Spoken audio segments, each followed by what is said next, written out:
18 फरवरी 2026 की सुबह करीब 11:46 का टाइम हो रहा था। महेश एक बैग लेकर उसके फ्लैट के बाहर पहुंचा। उसने दरवाजे की घंटी बजाई। जैसे ही सुनीता ने दरवाजा खोला और सामने महेश को देखा तो वो एक पल के लिए सुन्न हो गई। उसे यकीन ही नहीं हुआ कि उसका एक्स पति अचानक उसके सामने खड़ा है। उसने तुरंत दरवाजा बंद करने की कोशिश की, लेकिन महेश ने उसे रोक लिया और कहा कि वो सिर्फ कुछ मिनट ही बात करके वापस चला जाएगा। शुरुआत में सुनीता ने साफ मना कर दिया और कहा कि उसकी जिंदगी अब अलग है, वो खुश है और वो किसी भी हालत में अतीत में वापस नहीं जाना चाहती। लेकिन महेश बार बार उसे समझाने की कोशिश करता रहा कि वो सिर्फ अपनी बात रखना चाहता है। आखिरकार कुछ देर की बहस के बाद सुनीता ने उसे अंदर आने दिया, लेकिन उसे अंदाजा नहीं था कि यह फैसला उसकी जिंदगी का सबसे बड़ा और आखिरी फैसला साबित होगा। घर के अंदर आते ही महेश ने दरवाजा बंद कर दिया।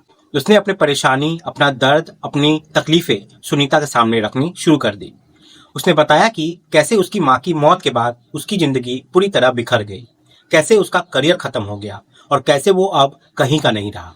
तभी सुनीता ने उसे बताया कि वो 4 महीने की प्रेग्नेंट है और वो अब अपनी नई जिंदगी में खुश है, इसलिए वो उससे दूर ही रहना चाहती है। जैसे ही महेश ने ये बात सुनी, उसका गुस्सा अचानक फूट पड़ा। उसने सुनीता पर आरोप लगाना शुरू कर दिया कि उसकी वजह से ही उसकी माँ की मौत हुई, उसकी नौकरी गई और उसकी पूरी जिंदगी बर्बाद हो गई। दोनों के बीच बहस इतनी बढ़ गई कि माहौल बेहद तनावपूर्ण हो गया।